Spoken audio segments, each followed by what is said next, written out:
Here in Manhattan in late 1962, one of the most prominent conservative writers and most listened to conservative commentators on ABC News dropped dead of a massive heart attack.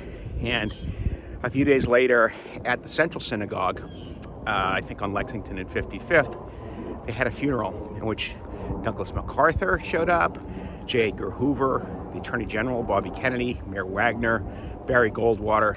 Despite the fact that all these important personages showed up to this man's funeral, I would guess that you've probably never heard of him. Time has a way of playing tricks like that, at making important people disappear. But I think George Sokolsky is someone who's important enough to be talking about in 2026 and beyond. So I want to talk to you today about George Sokolsky, and I want to talk to you about George Sokolsky's Manhattan. Hey, this is Dan Flynn. Welcome to the right-wing wilderness. We're not exactly in the wilderness of Vermont. We're in the wilderness of New York City. I'm broadcasting from a park bench, or I'm recording from a park bench in Central Park.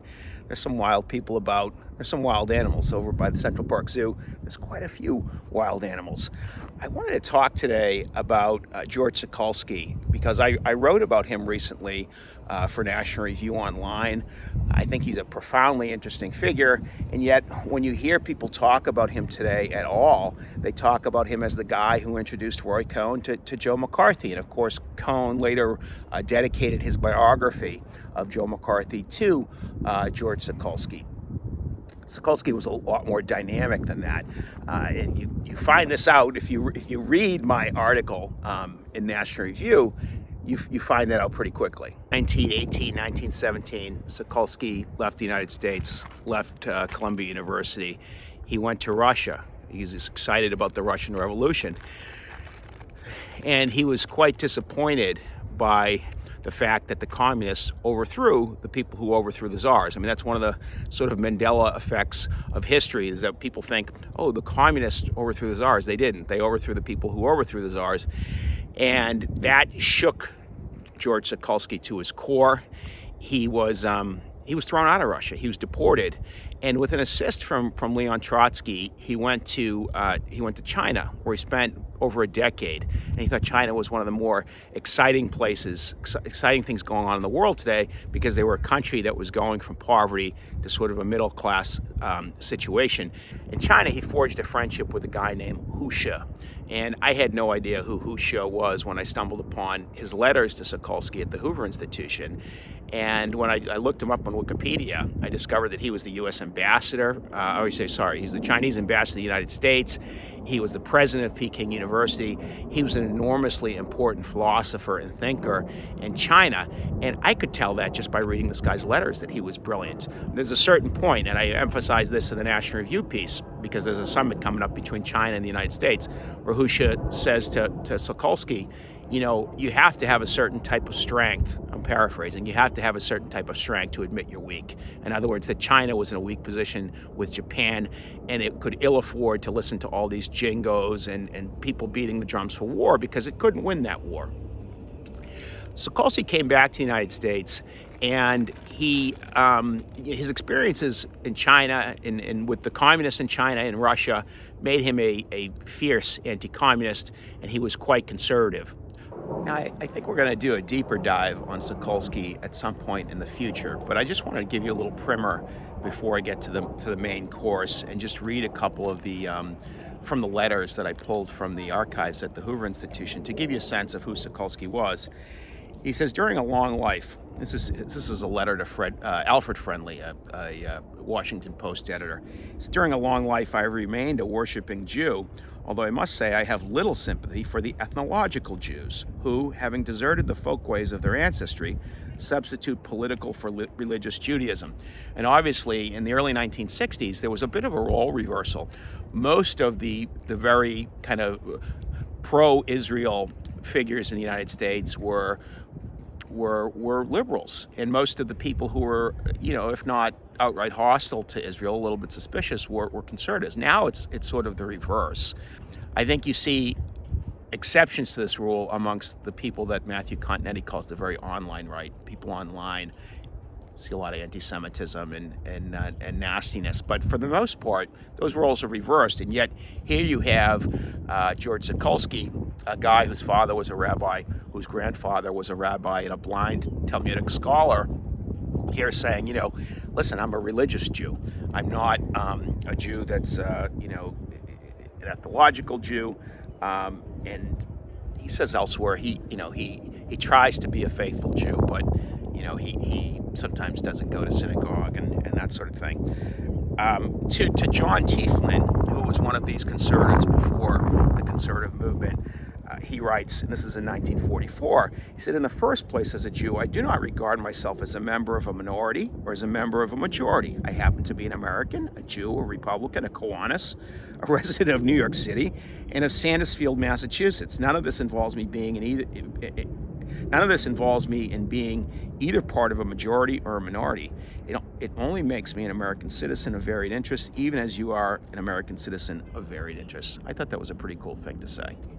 Interestingly enough, Sokolsky, who had a place in Manhattan, also kept a place in, I'm in the Green Mountains, but he was in the Berkshires. He mentioned Sandusfield.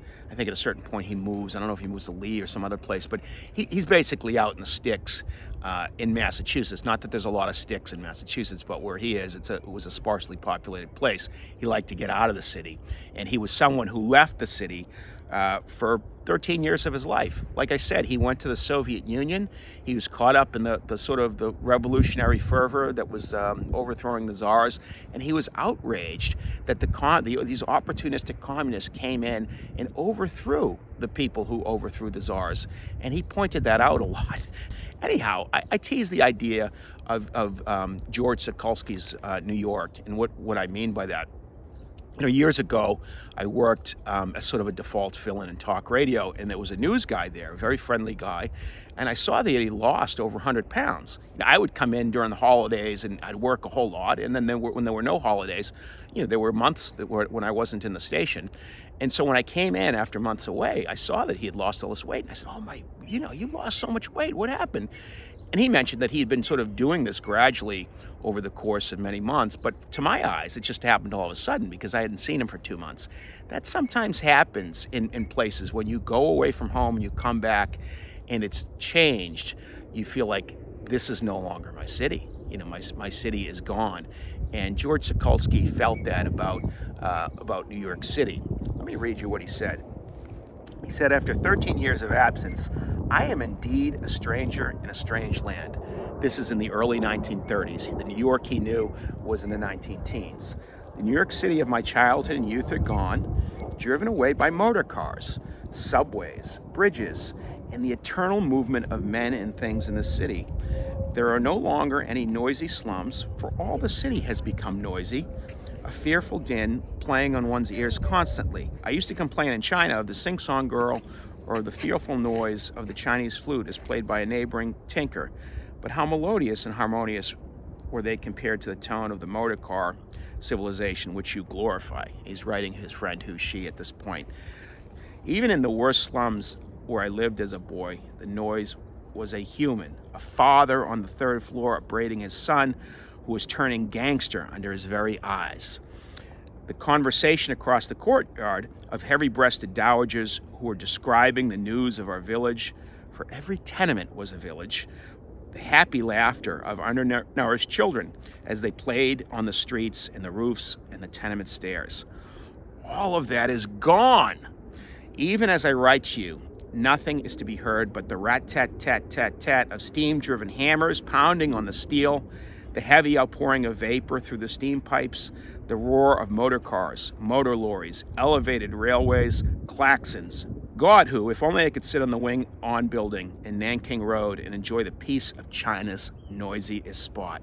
In other words, this is a guy who left New York City when there was no Chrysler building, there was no Empire State Building, and he comes back to this sort of Art Deco world of skyscrapers and the hustle and bustle. There are no more villages. The whole place is sort of teeming with people. Not that it was a village before, but it's a very different place. It reminded me a little of one of my favorite authors, P.G. Wodehouse, And if you read Woodhouse stories, they're usually time capsuled in the 19 teens or before that, or in the 1920s in London or in Great Britain, because that's the England he knew. And he was essentially, self-imposed exile, and then he was kind of in real exile up until 1975. He had saran wrapped the England of his youth, and he wrote about that England. And I think that's why so many people found Woodhouse so charming. And a similar situation is faced here by George Sokolsky. He leaves New York. He goes on these adventures in the Far East and in Russia, and he comes back. And even though George Sokolsky is a New Yorker to the core, he says, "This isn't my New York." Well, New York's always changing. I'm sitting here in Central Park as I was walking through the city yesterday and seeing taxi cabs and Ubers. Not so many taxi cabs as there used to be. I think about Ratso Rizzo hitting on the taxi cab. "I'm walking here." Or any of these movies about New York on the Upper West Side, Rosemary's Baby. That's a different New York than the New York. I mean, that's a different anything. But the New York that you see in that movie with the Dakota, that's a little bit of a different place. Any sort of, there's all sorts of variations of New York. I quite like the city. And here I am walking in New York in 2026. I'm sure the skyline is quite a bit different. The skyline that I'm looking at Central Park is quite a bit different than the skyline that George Sokolsky came home to in the early 1930s. But I quite like the place, and I'm sad. I'm going to be leaving New York in about an hour. But it was very cool to spend 24 hours in New York. Super intelligent people are attracted to the city, super interesting people. And I hung out with some last night. I gave a speech, and it's just New York's got an energy to it, and I like it. I don't like their sports teams, but I do. I'll say it. I love New York.